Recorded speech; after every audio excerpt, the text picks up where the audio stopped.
Hello and welcome to What's Next. I'm your host Matt Brading. This week it's Music Week and later on I'll be talking to two members of Just Dave. But before that, Jack and Harsha are here to discuss the 2012 Grammys.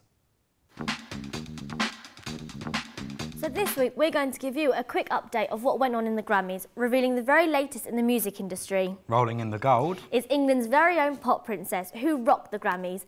21-year-old Adele took home 6 Grammys last Monday, including Album of the Year, Best Pop Vocal Album for her second consecutive album, 21. Adele has already made headlines earlier this year after becoming the first woman who has ever earned 3 of the Billboard's biggest year-end chart honours. #1 on Top Artists, the #1 Billboard Top 200 album, and the #1 Hot 100 song. Adele's triumph as the top artist of 2011 also rewrites a bit of history, as this is the 3rd year in a row where a woman takes home the honours.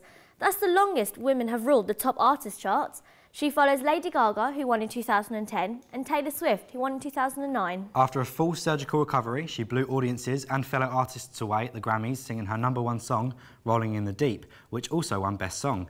If anything's for certain, we'll be seeing this Londoner around for many years to come. Bon Iver also did very well, winning an award for Best New Artist and Best Alternative Music Album. He said that it's very hard to accept this award as there's so much talent on this stage. The band was formed in 2007 by an American indie folk singer and songwriter, Justin Vernon. Bon Iver's first album, Forever Ago, was released in 2008 by the independent label Jaguar. The album was widely received and reached number 64 on the Billboard's Top 100 lists. Bon Iver's second consecutive album, self-named Bon Iver, has reached #1 in several countries, including the US, and has dominated the rock, independent and alternative charts. Bon Iver ran into trouble with Apple 2 months previous to release date of their second album, as iTunes sold a handful of copies to their customers of their iTunes site, spurring them to release the lyrics to their songs on the homepage early. Best R&B album went to Chris Brown for Fame. Chris Brown entered our screens in 2005 with his hit song, Yo Excuse Me Miss, and Gimme That, selling 154,000 copies and reaching 2nd in the Billboard 200. Chris's 4th studio album, Fame, was first released on March 18, 2011, selling 270,000 copies, making it his first #1 album in the US. Best Rap Song went to All of the Lights, sung by Kanye West and Rihanna. Rihanna came to fame in 2005 on the release of her debut album, Into the Sun. She has done several compilations with artists, as has her fellow All the Lights artist Kanye West. This is her second song together, their first being Run This Town, released in 2009. Surprisingly, artists like Katy Perry, Pink, Nicki Minaj and Bruno Mars were all unsuccessful in the categories they were nominated for. However, Nicki Minaj gave a bizarrely yet incredible performance of her new song, Roman Holiday, alongside the newly single Katy Perry, who performed her new song, Part of Me. Although a great evening, sorrow loomed over the prestigious event after the death of Whitney Houston earlier that day. During the awards, Jennifer Hudson paid homage to Whitney by performing her version of I Will Always Love You. To find out all of the night's rewards, head over to the website www.grammys.com. I'm now joined by Rob McQuaid and Matt Watson from Just Dave. So guys, what do you think of Adele? She's pretty fantastic, to be honest. She's got a very, very good voice on her, and it's very nice to see someone who is, in the charts, who's not just pumping out synth-heavy, the same 4 chords on, several albums, and being a little bit of a patriot. It's really nice to see someone from England, London, in fact, taking the world by storm. So you're both in the band Just Dave. How did the band get formed? It was part of a module. We were basically assigned to form a band and play a gig. And the way we did it was you were given a sheet in which you wrote down your name, the instruments you played, and music you liked and music you didn't like. These were all collated, put together and projected onto the board. And then basically you had a look at it, saw the people you liked the look of, people who shared music tastes with you, and the people who had played the instruments you needed, and you basically found them and sorted out bands. And where did the name Just Dave come from? Yeah, that would be me. Basically, as everyone was trying to find band names for themselves, it's always a really hard task finding band names. I thought, okay, let's just do it really fast. What's a really common name? Dave. Dave's really common. He was also the name of our lecturer. I thought, why don't we call it Just Dave? And that's how it happened. Fair enough. And what was the aim of the assignment which you created the band for?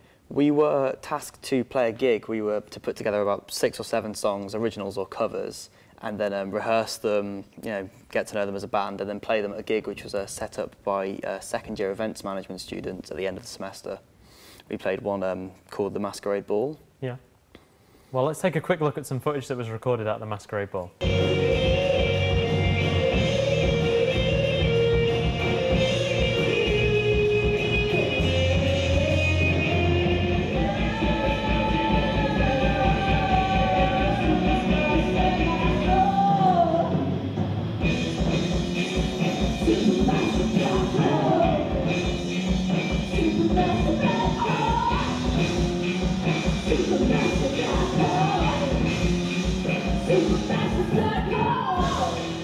So how did that gig go?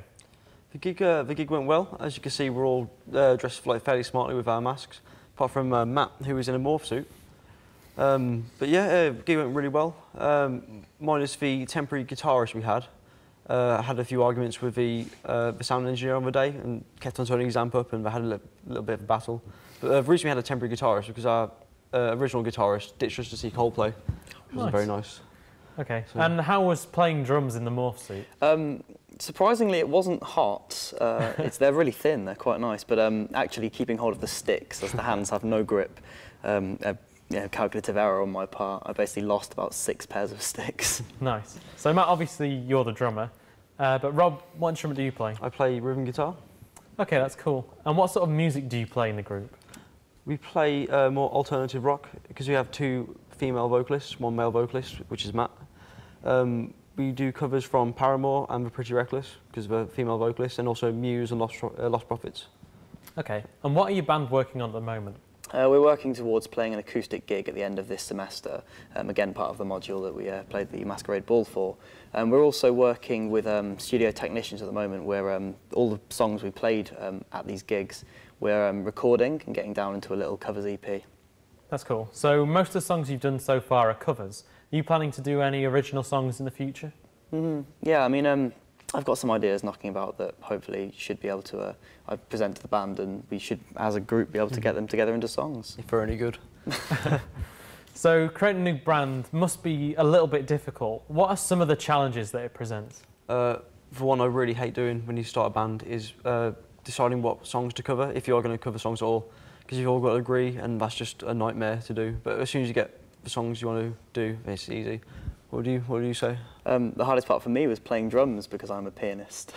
Okay, so if you were a pianist, how did you end up playing the drums? Well, in fact, the exact same reason, the exact same thing happened about 3 years ago. There was a battle of the bands at my school I really, really wanted to be in, but the only thing they had left was drums, so I learned to play the drums just so I could be on a stage and be famous. And here I am, doing it again. And you weren't in the band to begin with, is that right? No, I'm their spare drummer. Yes, I was in another band, which I still am in actually. And they needed a drummer, and I saw they needed a drummer, and I kind of got on with the music they were playing, so I came over and said, you know, I'm willing to be in a second band. I'm quite glad I did. It's a good band. So how are you finding the music tech course so far? The music tech course is going really well. It's actually very maths and physics based, with all instrument technology and acoustics. But we have the modules that we enjoy, the ones we like recording and performing, obviously. Okay, well thanks very much for joining us on the show. It's all right. That's all we have time for this week, but join us next week where we'll be having a special show about 3D. Join us next month where we'll be talking to you about the Brits. And if you'd like to be featured on our show next month, then please contact us through www.what'snextshow.co.uk. In the meantime, you can check us out on Facebook and Twitter, and as Jack mentioned, our website, what'snextshow.co.uk. Thanks for watching, goodbye.